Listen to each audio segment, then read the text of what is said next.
मैं समझ गया कि वो सो चुकी है। मैंने दूसरी चादर से उसका कुछ हिस्सा ढाँप दिया। पिछली रात काफ़ी सर्दी हो गई थी। मैंने अपने हाथ अपनी टांगों में छुपाए, लेकिन नींद में मेरा हाथ अस्मा की शलवार में।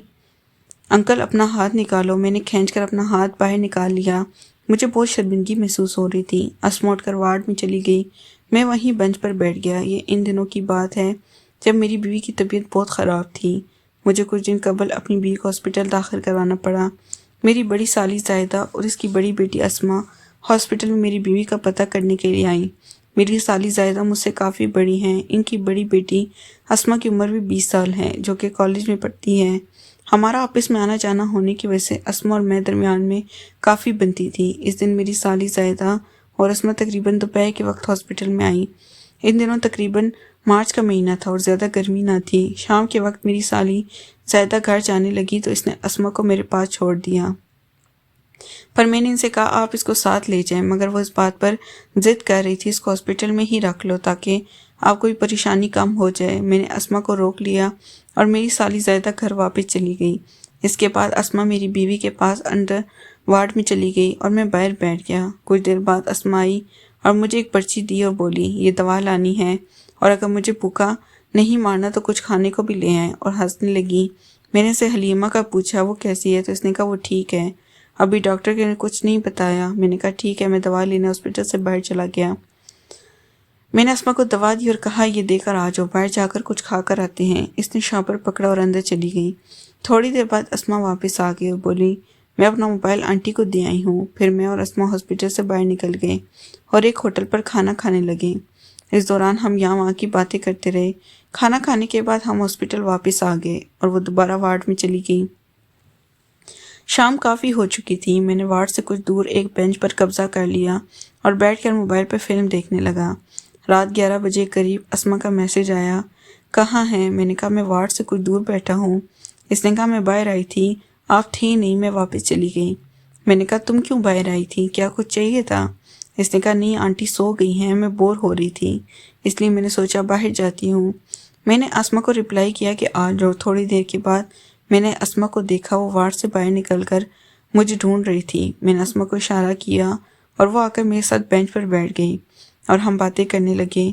कुछ देर बाद अस्मा ने कहा कि अंकल मैं थक गई हूँ, यहीं लेट जाती हूँ, और मेरा जवाब इंतज़ार किए बगैर मेरी टांगों पर सर रखकर लेट गई। मैंने पास पड़ी चादर उठाई और अस्मा को कहा ये ले लो। थकावट की वजह से अस्मा जल्दी सो गई और मैं फिर अपने मोबाइल पर फिल्म देखने लगा। वो एक कॉलेज की तालबा है। अस्मा सो चुकी थी और मैं फिल्म देख रहा था। इसका सर मेरी गोद में था और जिस जगह थे वहाँ लाइट कम ही आ रही थी। मैं फिल्म देख रहा था, मैं फिल्म में खोया हुआ था। मैंने यानी इरादाई तौर पर अपना हाथ अस्मा के सीने पर रख दिया। मेरे अंदर बिजली सी दौड़ गई। मेरा ध्यान अचानक अस्मा की तरफ गया। मैं अस्मा को देखने लगा। अस्मा का ताल्लुक एक दरमियाने दर्जे के घर से था। न जाने किस वक्त मैं नींद की वादी में खो गया। अंकल उठो। अचानक अस्मा की आवाज़ मेरे कानों से टकराई। मैं भी इसके अचानक से जागने पर घबरा गया। जब मुझे थोड़ा होश आया तो मैंने देखा दिन 4 बजे मैंने अस्मा को देखा तो वो बहुत खुशगवार मूड में थी। इसके हाथ में एक कागज़ था। इसने मेरी तरफ बढ़ाकर कहा अंकल ये दवाई ले आओ, अम्मा भी आ रही हैं। मैं जल्दी से उठा और बाहर स्टोर पर चला गया। वापसी पर मैंने देखा मेरी साली ज़ाहिदा आ चुकी थी। इन्होंने मुझे देखा और बोली लगता है तुम ठीक से सोए नहीं। मैंने कहा हॉस्पिटल में नींद कहाँ आती है। मुझसे कहने लगी तुम घर चले जाओ और अस्मा को भी अपने साथ ले जाओ, थोड़ा आराम मिल जाएगा।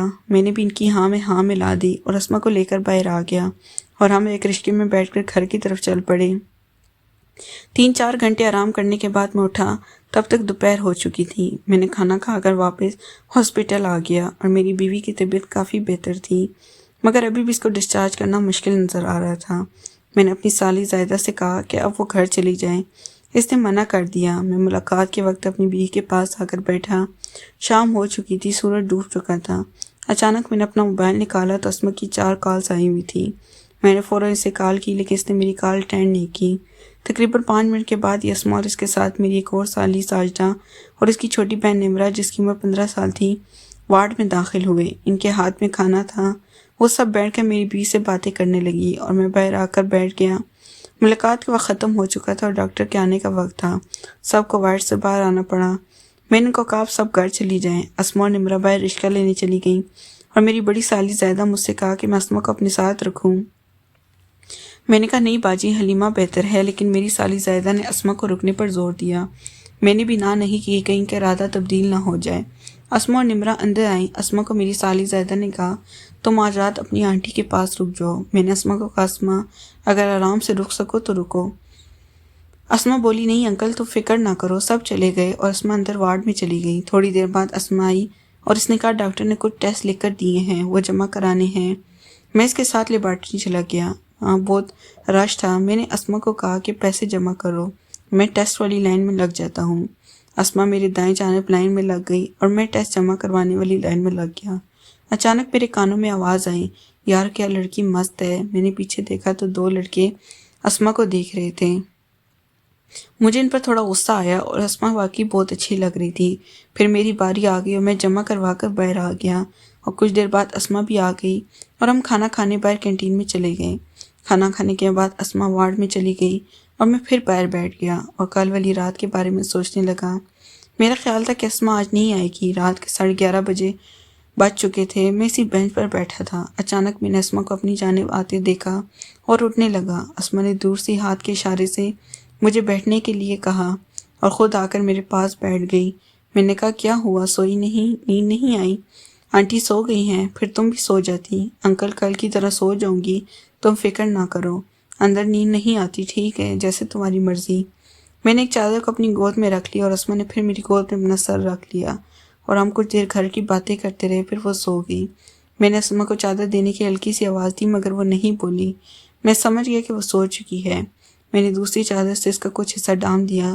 پچھلی رات کافی سردی ہو گئی تھی۔ میں نے اپنے ہاتھ اپنی ٹانگوں میں چھپائے، لیکن نیند میں میرا ہاتھ اسما کی شلوار میں۔ انکل اپنا ہاتھ نکالو۔ میں نے کھینچ کر اپنا ہاتھ باہر نکال لیا۔ مجھے بہت شرمندگی محسوس ہو رہی تھی۔ اسما اٹھ کر وارڈ میں چلی گئی۔ میں وہیں بینچ پر بیٹھ گیا اور پھر سے سونے کی کوشش کرنے لگا، مگر اب مجھے نیند نہیں آ رہی تھی۔ میں نے اٹھ کر ہاتھ منہ دھویا اور اس کے لیے ناشتے کا انتظام کرنے چلا گیا۔ ناشتہ لا کر میں نے اسما کو میسج کیا کہ آنٹی کو باہر لے آؤ۔ تھوڑی دیر بعد وہ دونوں باہر آ گئی۔ ہم نے مل کر ناشتہ کیا۔ اس دوران کوئی خاص بات نہیں ہوئی۔ پھر وہ ناشتہ کر کے اندر چلی گئی۔ میں تھوڑا شرمندہ تھا۔ تھوڑی دیر بعد اسما آئی اور بولی تھوڑی دیر میں آنٹی کو چھٹی دے دیں گے، اب وہ ٹھیک ہے۔ میری توجہ اس خبر کی بجائے اسما کی طرف تھی۔ اس کا لہجہ نارمل تھا۔ میں نے ڈرتے ڈرتے اسما کو کہا اسما آئی ایم سوری۔ کس بات کی؟ وہ اپنے محسوس لہجے میں بولی رات والی بات کی۔ اسما ہلکا سا مسکرائی اور بولی مجھے آپ کی پرسوں والی حرکت کا بھی پتہ تھا۔